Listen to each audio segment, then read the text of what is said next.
Hi, everyone. Hey everybody. It's Julie and Olivier coming to Yeah, you from Paris, yeah. the city where we met, where we fell in love, where we got married, we danced our hearts out, we ate a lot of food.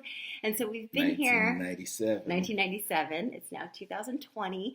So we're here and we've been walking around just remembering all of these wonderful things that we used to do and that we still do. And And that today, prompted yeah, that prompted today. all of this that's about to Yeah, come at you. yeah, it got me thinking, and I was like, hey, you know what? I guess it's time for another video. And yeah, I was thinking, all those things that we've been doing, enjoying those moments, remembering what caused us to be together, to pursue, to continue, and here we are 20 years later. And 23, that's the beauty of marriage. The husband says something, the woman, the wife says something different. That's the beauty of marriage, right? The struggle of remembering, because that's actually what I wanted to talk about and share, is that God Himself also remembers, and it took me back to Genesis when God says that, hey, you know what? I'm going to put a bow each time I'm going to put a bow in the clouds, and each time I see the bow in the clouds, I'm going to remember the bond of peace that I have, the covenant that I have with the creation, with the earth. And I mean, rainbow. You're talking about a rainbow. uh, A rainbow. hmm rainbow. Yeah, well, a rainbow. Yes. So he put a Rainbow. he put a rainbow. God put a bow, but my beauty says Rainbow. he put a rainbow. So he put now a rainbow, I guess. He put a rainbow.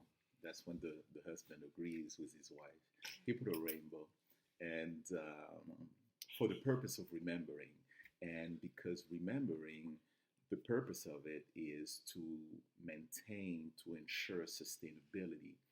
Because we use that word that we're just used to without necessarily understanding the power or the meaning behind it. Because when one remembers something, what is meant is to bring back to the forefront of one's mind, um, for the purpose of doing it again. And so when he remembers, God decides on purpose to remember. It's because he wants to do it again. So we've been in Paris remembering, not necessarily understanding why, but yeah, she does. Okay, so why? Okay. Yes, because I always say one of the reasons or one of the most beautiful parts of our marriage is that we continually always put right in front of us how we fell in love, why we fell in love, how he chased me because he chased real good, how I couldn't find his phone number, how he wanted me to call, how he pushed me up against a wall and said "c'est un ordre," which means I want to see you tomorrow. It's an order. All of those things we constantly are talking about them, remembering them, put them right there. So it's always at the forefront of why we fell in love, how we fell in love, and it does like keep things from being taken for granted. It keeps things from becoming so familiar that you don't even recognize anymore. It's just like, oh, that's him. Oh, yeah, there's my husband. Yeah, whatever. Never. I would never say that. Like, oh, there he is. It's always like, there he is, the one who chased me, the one who borrowed an answering machine from his friend because he wanted a message for me. And so, why is it important for her to remember me chasing her, etc.? It's because with the word, or attached to the word remembering, or to remember, is a bunch of emotions or feelings. With remembering, we remember feelings, we remember emotions, and those things are actually more important than our analytical mindset, through which we see the world, how we feel, about things can actually be stronger than how we think or what we think about those things. We tend to flee away from discomfort brought about by fear. We tend to be drawn toward, gravitate around what makes us feel good. Love makes us feel good. So with remembrance comes a good emotion. That's why we want to remember. And for example, in Deuteronomy, there is God also says to the people of Israel that, hey, you know what? When you are in the land and you feel that the nations around you are stronger than you, remember that I am the one who got you out of Israel, out of Egypt, to bring you to this land. And again, here's the word remember. And so, as I just said, with remembering come a lot of emotions and feelings. So let's see the feeling of victory. And so again, in this case, we're talking about, hey, nation stronger than you. So Israel, you might be in fear, you might be scared of what is surrounding you. Bring this to a couple situation and struggles of life. Things might be hard work, maybe an affair, maybe bills, finances, whatever the case lost is. Connection. And you believe that this, I'm not going to be able to overcome this. It seems like we've crossed the line. We've reached the point of no return.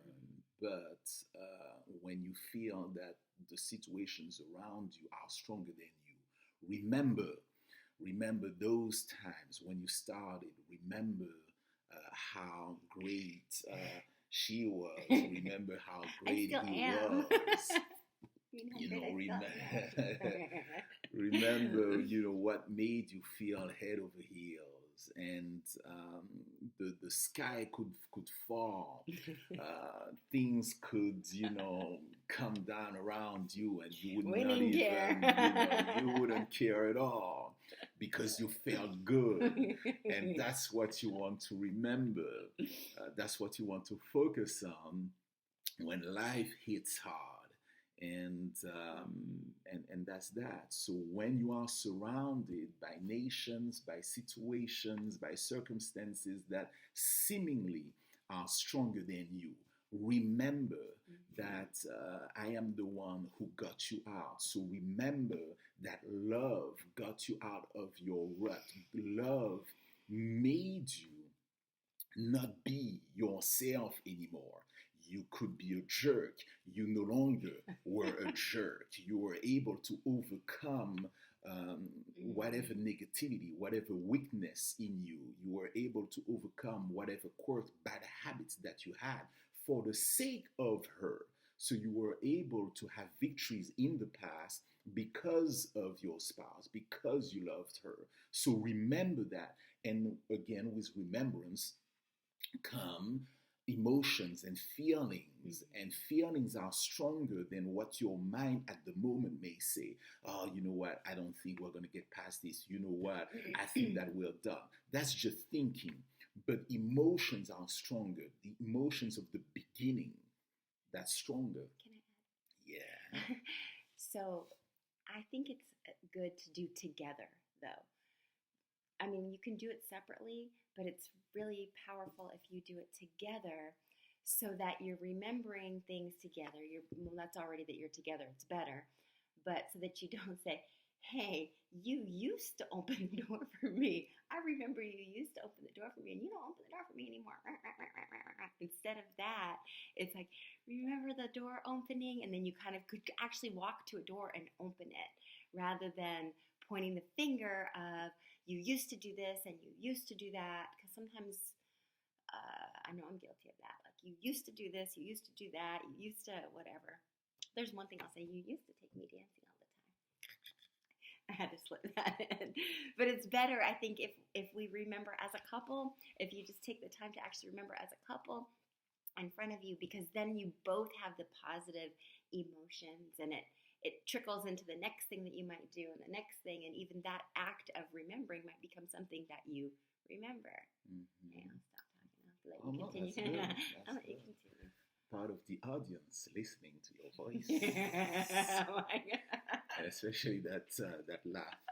That's what I like. So anyway, and lastly, you know what? Lastly is when in Deuteronomy, God says something that is very interesting. He said that, hey, when you, the people of Israel, when you are comfortable in your land, here's the temptation that you're going to have. The temptation is that you got all this by yourself, that you made it happen. But remember, here's the word again. Remember that I am the one who gives you, who gave you, who gives you the power to get wealth. When you think that you made it happen, I am the one. So we're talking about love.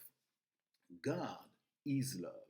God is the epitome of love, the quintessential, to use a fancy word. And the accent, the whole thing was fabric. That was right. The quintessential fabric of his nature is love. So for some of us who might be tempted to think, hey, we just happen to love each other. We just happen to be great. I just happen to be a great husband. She just happens to be a great wife. We are making it happen because we just love each other. We just found each other. Well, I would suggest that if God is love, if God is the epitome of love, love can only really be known and gleaned from Him. And each time, and I really speak for myself, each time I am proud of myself, in the sense of proud of doing something good for her, I always ascribe it to Him, because without Him, I would not have been able to be half, a quarter of the husband that I am today. Because He's love. When temptation is there to be upset, when temptation is there to not be forgiving, when temptation is there to just be selfish, when temptation is there to just be self-centered, and I manage not to be, it is not at all because I am so great. It is simply because I remember that it is Him who gives the power to get the wealth of love. It is He who gives the power to be in love, to remain in love, to so yeah, He is the one. So let us remember where love comes from, and that's it. Yeah. You know, that's chasing. You see what I'm saying? You know, say, hey, okay, no.